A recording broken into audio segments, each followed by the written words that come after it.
Welcome to the Metamorphosis Project podcast. I'm your host, Tina Eichenberg, and this is a space where transformation begins.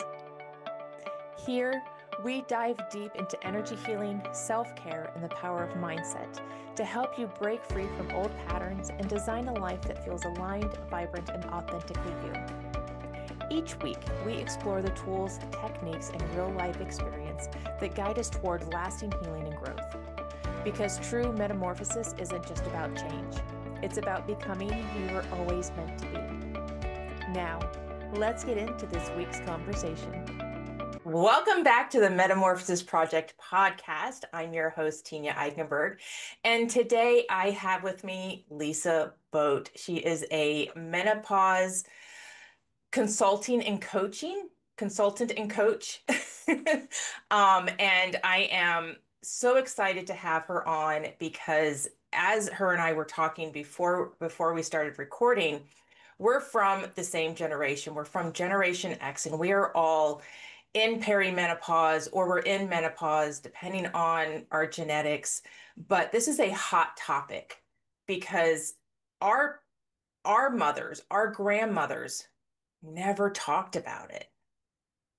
And if they did talk about it, it was kind of glossed over because they really didn't understand what was going on with their bodies because there wasn't much research put into women problems. So there's not much research put into women problems, period, compared to men problems, right? I mean, they came out with a pill to help men have sex, yet they can't figure out how to help minimize our problems. We're just kind of like shuffled under the door. So, Lisa, welcome. Thank you so much for being here. Oh, well, thank you so much for having me. I'm really excited to be here. Everything that you just said is so very true. And one of the reasons I was really drawn to your podcast was the title, the Metamorphosis Project, because we're going to talk about all of the things menopause, perimenopause today, and there's a lot of challenge. And I also like to bring us back to this is also an incredible time of transformation, Yeah, metamorphosis. I yeah, kind of like to think about this perimenopause, this shift in the chemistry that's happening in our bodies as what happens when caterpillars go through that metamorphosis, when they become imaginal cells, right? I feel like this is our time when we can position it that way as we are going into the chrysalis. It's our time to be in the imaginal cell space. And what do I want to be when I come out of this imaginal cell goo? What do yeah. I want to create on the other side of that? So I'm really looking forward to this conversation. Me too. So, take us through. We always like to start with your story of transformation. Like, how did you come to getting so deep into the menopause world? I'm guessing it's partly because you started going through menopause and you were having all these symptoms that you didn't quite understand. Yeah, absolutely. That is part of it. Like all of us who are in midlife, we have a long and winding road to where we are at this stage in our evolution. And when I look back, throughout my life now from this position, I can see the seeds of actually where this was dropped all along the way. Like for whatever reason, my family was my mom, let's be specific. My mom was very comfortable in talking to me about, sex, what was happening with our bodies, all of these things, which in turn made me comfortable about it. Like I always think about there was this moment I was in grade 7 and remember 17 magazine. Oh, yes. Yeah. 17 magazine, and it had an article about the actual act of intercourse. And people were like the science of it, like what Right, right, happens. right. And people were like, well, tell us about it, Lisa. So I was doing like readings of the articles out loud to people in the space and feeling not, I didn't feel shame about it. Right. It's Yeah. great. So there are these seeds that I can see all the way back because people will say to me now, like, oh, you're so brave to be coming out and just talking about these things. And I don't ever see that part of it. I'm just like, these are our bodies. It's the Yeah. way they function, and we need to talk about that. And then I became an educator. So I was an educator for 20 years. In the last decade of my career, I provided professional development and coaching for other educators. I fell in love with the coaching role during that time. During that time, I also experienced all kinds of oppression because of being a woman with a strong voice, Hmm. which eventually led me to resign because it was significantly impacting my physical and mental health.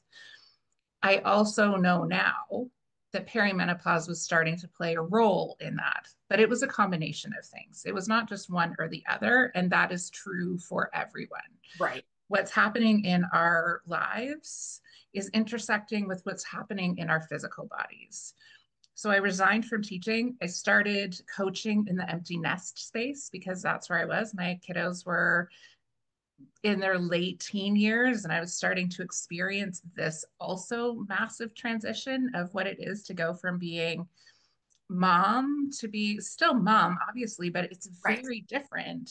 It is. It Yeah. is very different. I just became an empty nester in the last month. Our youngest twin, they're 25. Yeah.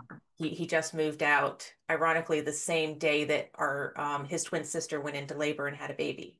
Oh, So wow. it was very poetic that we're Yes. becoming empty nesters and my daughter and her wife were becoming nesters. That's beautiful. Yeah, I Yeah. know. That's a real full circle moment, and feeling every single emotion. Yeah, yeah. Yeah.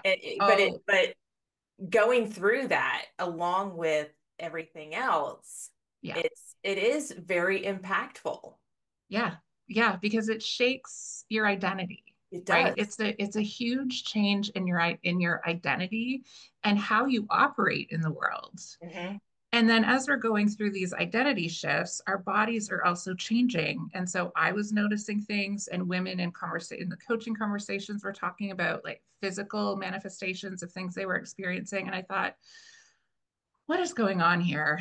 And it was about 2.5 years ago. So the menopause conversation was just starting to sort Right. of bubble up. And information about a menopause coaching course kept coming through my social medias. And so I signed up and I took it, and it was the most impactful course I have ever taken, and was completely blown away by everything we do not know about our bodies. Yeah. And then at the same time, in Canada, and there is now very similar data in the US, the Menopause Foundation of Canada released a report about menopause in the workplace. And there's tons of really staggering data in there. But the piece that really stood out to me was that 1 in 10 women are leaving the workforce at the peak of their career due to unsupported menopause and perimenopause symptoms. Mm, that's very And interesting. yeah, Very, because absolutely. that's not something that even us as women would probably connect. No. And I didn't until I saw the data in front of me and I realized, oh, I am one of those people. Yeah. I am one of those 10. Now, was it only perimenopause symptoms? No, there was a whole host of Right. things. But I will say that, like, the going through perimenopause and not even knowing it, because I had no idea at the time Right. when it started, it's an energy expensive process for our bodies. And so it made everything in my life that used to feel easy feel that much harder, or Hmm. things that were challenging were just that much harder. And so all of those pieces sort of came together at the same time. And I realized this is for me. This is what I am meant to be doing for my next chapter, is this advocacy, is making space for women to feel seen, to feel supported, and to know that this is, yes, there's challenge and it's hard, and this is their time to connect to themselves and be the truth of who we are in ways that maybe we never have been before. Yeah, that's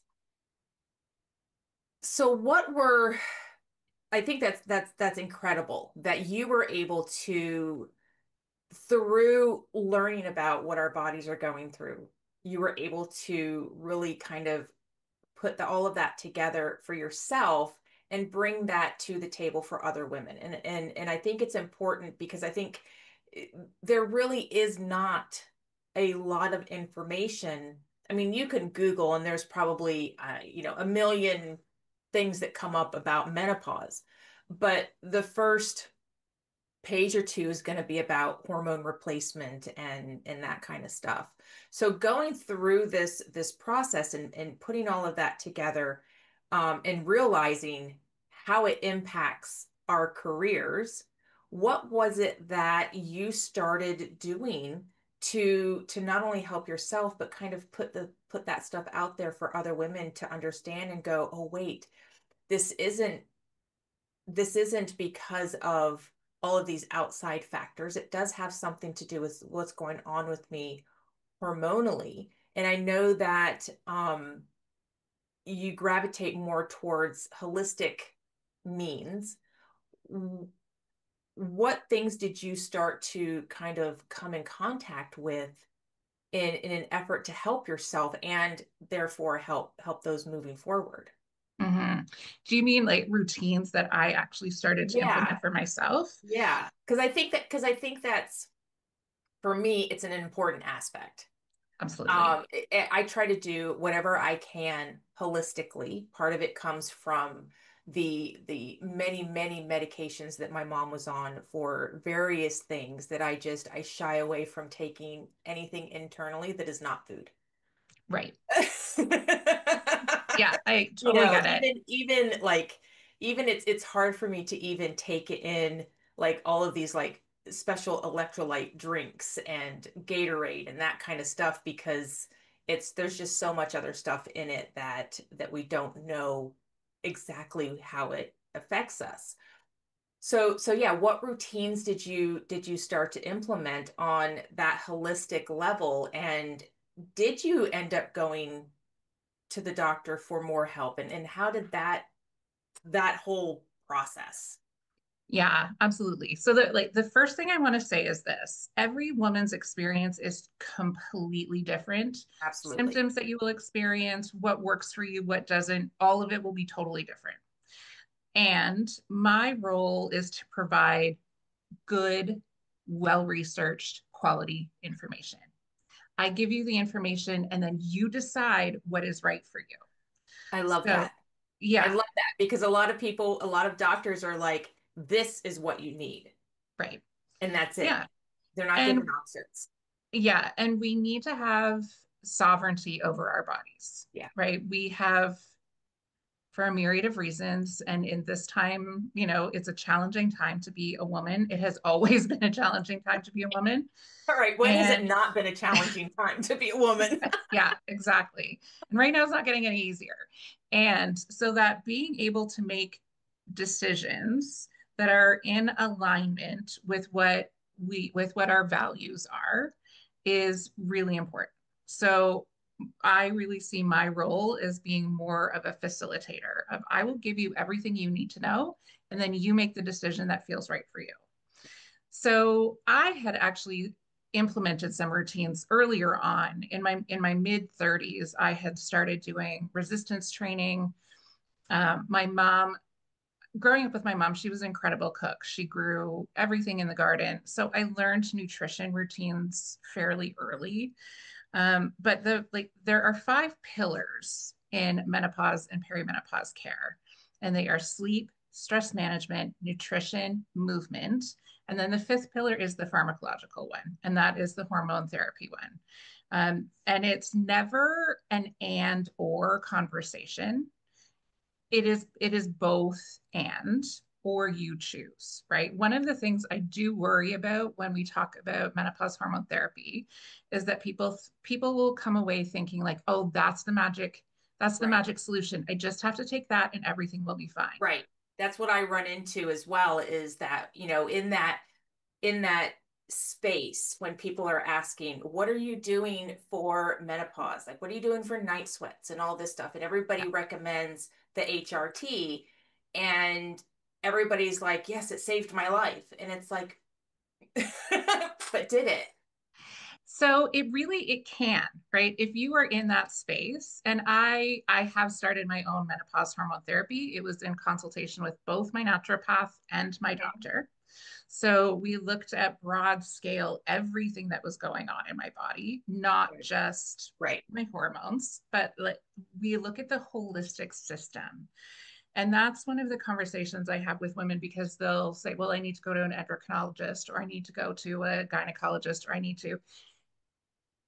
The trouble with that is that it's looking at one piece of your system, and Mhm. menopause and perimenopause impacts your entire system. We are covered in estrogen receptors from tip to toe.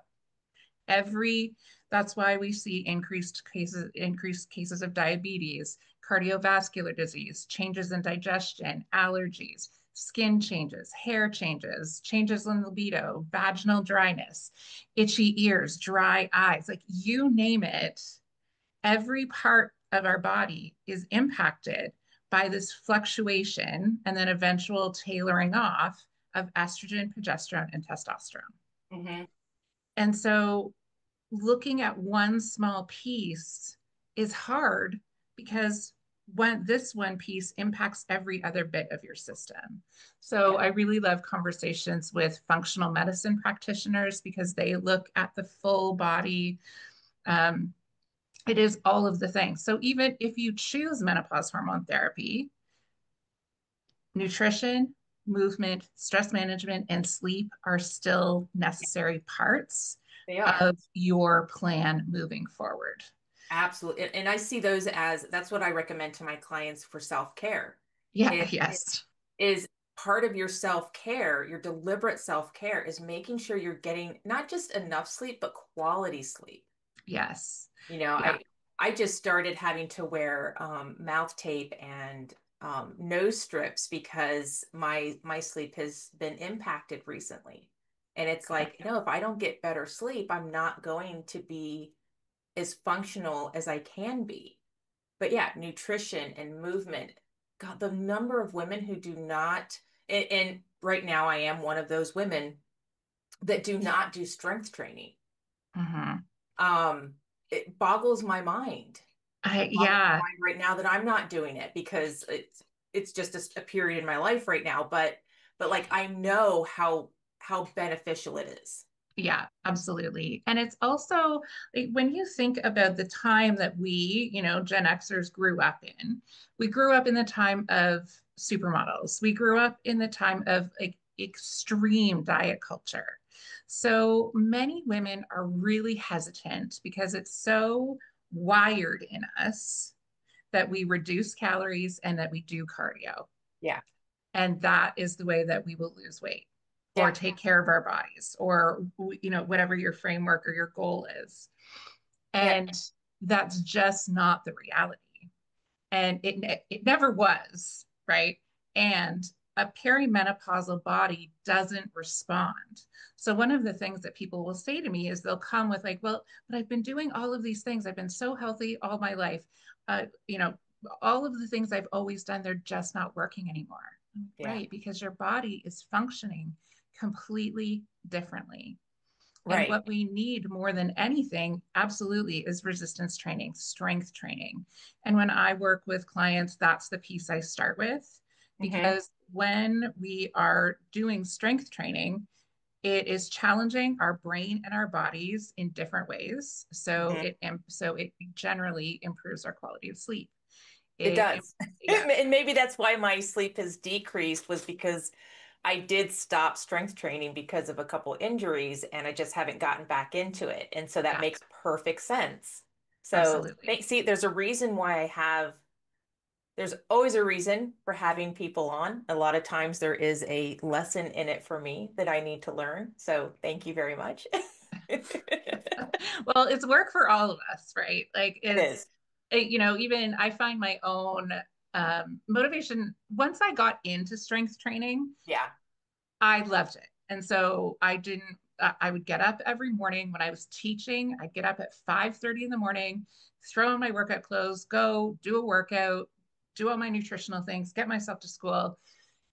But as I've moved more into perimenopause, because everything that's happening and changing in our bodies, like it's a full scale renovation happening. Mhm. It And you is. think about the space you were in during puberty, it's the same level of transition that is happening now. That's how much your body is changing. And we gave ourselves space and grace at that point in time to sleep, to do all the things we need, because we were not the ministers of infrastructure for our families Right. during puberty, for the most part. I mean, Right. some people did have that lived reality where they did, however. But now we are caregivers in whatever capacity that looks like for you. We are professionals, we are all of the things, and our bodies are going through this massive transition. So I found motivation was getting more challenging. And two things that came out of that were one, I needed to listen to my body and realize that the amount of training I was doing in my mid 30s was actually not good for the body that I had now. It was Hmm. too much. And so I needed to really listen to my body and decide what and when I was going to do that would continue to make me feel good and not completely deplete me or lead to injury. Hmm. The other thing was this. When things start to feel hard, I go into my mind and think 80-year-old Lisa will still be able to do this. And that is my long-term goal, Yeah. that 80-year-old, 85-year-old, 95-year-old Lisa will still be lifting heavy weights and moving and doing all of the things that I do now because of the investment I'm making in myself right now. And Absolutely.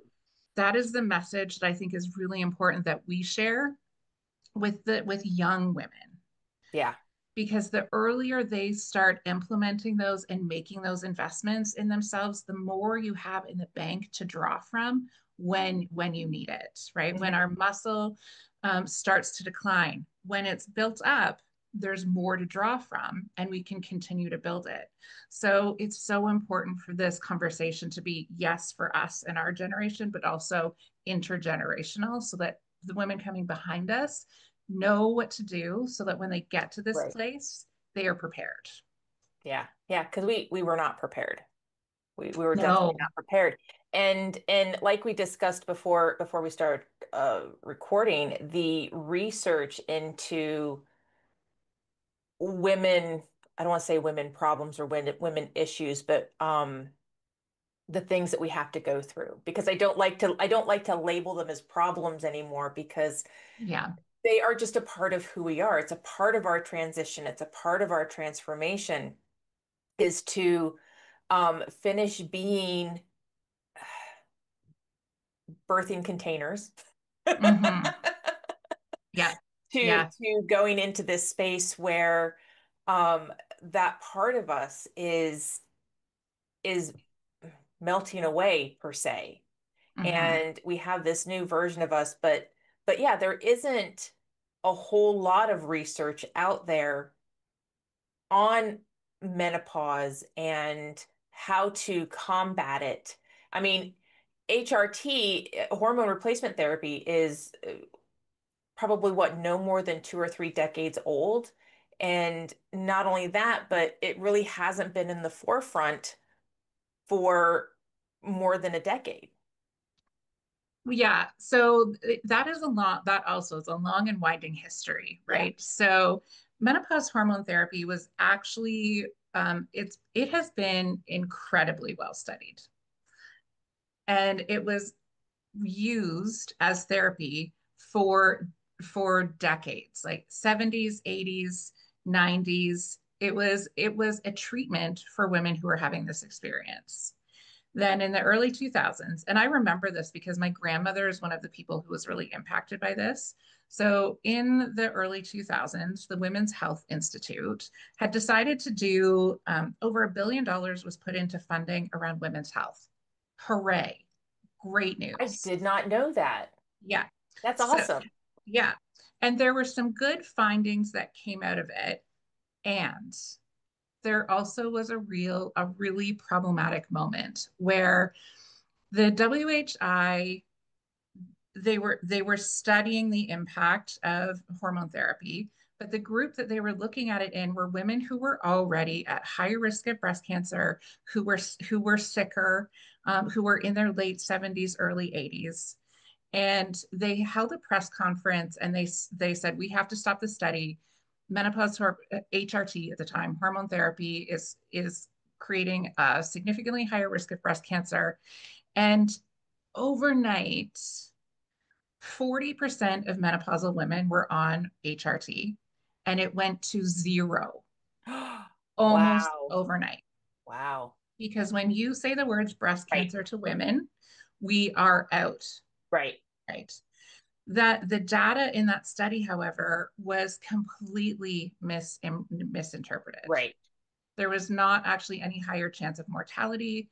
Out of 1,000 women, one additional woman was had increased chances of breast cancer and not increased chances of mortality from that breast cancer. Okay. So, what happened was there is an entire generation of women who went off HRT and more women ended up dying from broken hips because of osteopenia and osteoporosis than ever died from increased chances of breast cancer. And those two can be remedied by strength training, correct? Because when you do strength training, it helps to build up your bones. It is part of it, Okay. absolutely.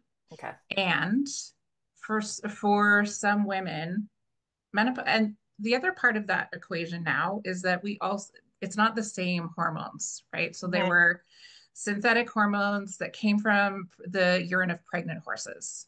That's not what's used anymore Okay. at all. So it is I had a doctor on my show who talked about it as it's like the lock that goes, or a key that goes into the lock much more smoothly. It's Mhm. almost the same as the lock of our hormones. And so it's really what we are seeing now is a generation of women with higher rates of dementia, frailty, falls, and having really poor quality of life and ending up in long-term care facilities. Okay. So the menopause hormone conversation is fraught with lots of fear Hmm. and misunderstanding. But it is actually the one area where there is a ton of research that supports that it's actually quite safe. And again, I will go back to it's one piece of the much Right. larger puzzle. Right. Right. So if we still must strength train, we still Yeah. must care for our nutrition, stress, Yeah. sleep, all of Yeah. it. Otherwise, you're going to need to just continue to have higher and higher and higher doses, which also can become a challenge. Yeah. So that's part of my role is giving people this information and then saying you decide. I Hmm. actually did start menopause hormone therapy. I'm about a month and a half in. Um, for lots of reasons. But one of the pieces that was really important to me was if you start menopause hormone therapy during perimenopause, it's showing to have longer term impacts on brain health. Okay. So that was one of the pieces that for me was important. Also, the cardiovascular supports were really important. And for different populations, also in different ethnicities, perimenopause and menopause is experienced very differently. So for Black women, their rates of higher cardiovascular disease are really high, and that's why Hmm. Black women tend to experience night sweats and hot flushes more often. And so in those cases, we really want to be sure that we are caring for those systems in all of the best ways Right. possible. Yeah. Yeah. Yeah. I, thank you so much for all of that wonderful information and the guidance that you're giving women like me who don't really know a whole lot. Like I haven't gone down that rabbit hole because there is so much information. Yes. And misinformation. And misinformation, Yeah. yes, which, I had quite a bit of misinformation in my head about hormone replacement therapy. Um, and so I appreciate the feedback on, you know, the history of it because that's what had in my awareness was the history of it. Um, Oh, absolutely. And there were lots of good reasons for why that is for all of yeah, us. yeah. Before I started doing that work, I held the same beliefs. And when I When I facilitate sessions and I have a room full of women, I'll say, what is the first thing you think of when I say menopause hormone therapy or HRT? And inevitably, the entire room says breast cancer. Right. Yeah. Yeah, it was like that. WHI study was one of the most effective pieces of marketing Yeah.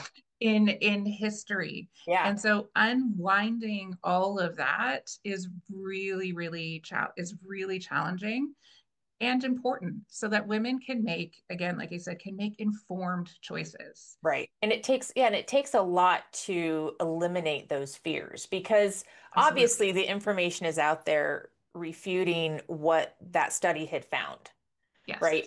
That it's now it's not what it used to be, but you have to put for every fear, you have to put out like 100 positives to Yes. try to cancel that fear. And Absolutely. even then, that may not be enough. No. And we have an entire generation of physicians who got zero training Yeah, in how to support perimenopausal and menopausal women. When yeah. that study came out, they just stopped teaching about perimenopause and menopause because they didn't have a pharmacological way to treat it. Well, unless and I could be wrong. So, don't come at me, podcast world, if I am wrong. But when doctors go in for their initial education, they are not taught about sleep, nutrition, strength training, exercise, meditation, mindfulness. They're not taught any of that stuff. It is really geared because those programs are paid for by pharmaceutical companies. Yes. Yeah, I Dr. Peter Attia is someone who I really like to listen to when he talks about healthcare 2.0 because right now healthcare is completely reactive and it's Hmm. like you come in with a problem. There's nothing we can do to help you until you have a problem and then we're going to give you some sort of medication. Right. Right? Where healthcare 2.0 is looking at prevention. Yeah. What do we do before or try to prevent you having Yep. this issue? And it is all of those things. It is nutrition. It is like strength training is the biggest part of that conversation. Yeah. Yeah. Stress management, sleep, all of those things and putting them in place before. But that is not the structure of our healthcare system. No. And No. yeah, and so I there's a ton of work to do there. Yeah, I once had it. I got something in my eye, so I apologize if I keep digging No. at it. I had a doctor once tell me that, and this blew my mind, and it was just within the last year, that blood tests are not there to tell you what is wrong. They are there to tell you what might kill you. Right. And at that point, that is when they start to treat you, is when you're dying. Yeah. Mm-hmm. Mm-hmm. So think about that. We don't get medications in a sense until the doctors think that we're dying. Mm-hmm. I was just like, wow. Yeah. Yeah. It really is about that is our healthcare system at this Yeah. point, right? Is like how do we treat a problem once it's already started? Yeah. Where we know that the most effective treatments, for lack of a better word, start before a problem ever arises, Yeah. which is why I really think it's important to work with a healthcare team. And I know that's hard and it's not accessible for everybody. Right. And therein lies the problem, right? Yeah. There's another piece Absolutely. of equity, right? That I work with a naturopath. I happen to be very grateful and lucky that I have a very skilled and well-educated primary care physician. And that is not the case for everybody. And for lots, I live in Canada. So also our Also different. system Yeah. is different. Yeah. And it is deeply problematic that because women don't have access to the resources that they need to care for themselves, that they end Hmm. up with much poorer health outcomes. And we see like that is shown in the research over and over and over again, not just in perimenopause and menopause, but in absolutely everything. Yeah. Yeah. Absolutely. Lisa, thank you so much for coming on. What are two or three little nuggets that you want to leave the listeners with? And is there anything else that you want them to know that we didn't Oh, cover? oh gosh, a thousand things. I could talk about this all day. And what I want people to know is you don't have to suffer. One of the questions that people will say is, well, how bad does it have to be before I seek support? And it breaks my heart because it's such a clear indication of how we have been conditioned, Yeah, right? absolutely. Yeah, That's with anything, isn't it? Yeah, absolutely. And what I always say is, you have suffered enough. You're done with suffering. You do not need to suffer. So, in whatever way that you need support, whether it is through your doctor, whether it is through a naturopath, whether it is getting yourself a prescription yeah, to a gym, right? right. Yeah. It's so funny. I just recently looked up to see if insurance companies, like if you could use your FSA for gym memberships, and Yes. you Yeah. cannot because gym memberships are preventative. Yes. It's one of the things in my world that I'm advocating for. So Yeah, I work with organizations to help them create menopause empowered workplaces. And a piece of that is policy. And part of that policy is, what do our healthcare benefits look like? And are they covering things that are preventative? yeah, And yeah. that is, you know, it's early days in that It work. is. We It is. are only beginning, but it is one of the things that we're advocating for. Yeah, so don't suffer. Do Yeah, whatever it is that you need to feel the best, because you deserve it. yeah. You deserve to have a really good health span from now, because menopause is a third of your life. And that third, you deserve to feel good, Hmm. to, give to yourself all the love and care that you've been pouring into all of the people around you. Yeah, It's your turn to receive that care and that love. So give it to absolutely. yourself and seek out a community of people who will do that with you, because we were never, ever meant to do this alone, No, ever. no, no. And take back your power too. Take back your Absolutely. power from those who are telling you that there is there is no relief Yes. Yeah. because we're at this stage in our human existence where there is absolutely relief, and we have never been meant to suffer through this part of our lives. Absolutely. I completely agree with you. Yeah. Yeah. And so that's one of the reasons why I just started a service called Doctor Ready. But it's an hour-long session with me where you tell me your entire perimenopause story. I want to hear all of it, everything that you're experiencing. And then I give you all of the information that you need, answer all of your questions, right? The hormone therapy question, but we also go through all of the other Yeah, pillars to see, what do you have in place. And then if your choice is to go and have a conversation with a healthcare practitioner, I give you all the language that you need to be able to leave that appointment with the supports that you actually need to feel better. I love that. Yeah, That is that is, thank you. Thank um, you. Because I think so many women, they don't know how to ask the right questions. yeah. Yeah, because we just don't have the information. I had a number of women who signed up and said, I thought I could just Google this and do it myself, but then I thought maybe I should just ask someone. I was like, Yeah. that surrender is part of the process of knowing that, again, going back to what I said, you don't have to do this alone. We are here to do this together.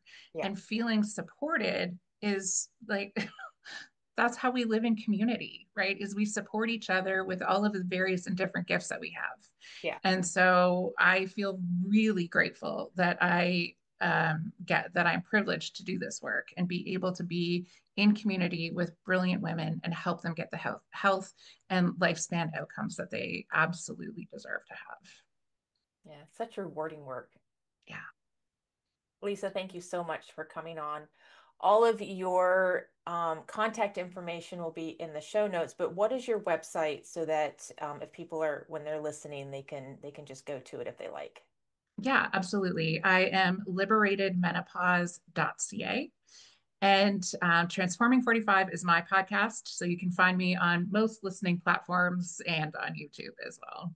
Perfect. Make sure you guys check out the show notes, go to her website, go listen to her podcast. It's very informational. I was listening to it this morning before we popped on. Lisa, again, thank you so much for coming on, and I appreciate all of your knowledge. And thanks for making space for this conversation. It's so important. So thank you so much. Thank you so much for joining us on the Metamorphosis Project podcast. I hope today's episode brought you inspiration, joy, and a spark of empowerment. Remember, transformation is an incredible journey, and every single step you take towards self-care and healing brings you closer to the life you truly desire. If this episode uplifted you, please subscribe, rate, and leave a review on your favorite podcast platform. Your support helps us to share this journey of hope, resilience, and joy with many listeners. For more tips, support, and inspiration, come and visit us at designyourexistence.com. Until next time, keep growing, keep healing, and keep shining brightly.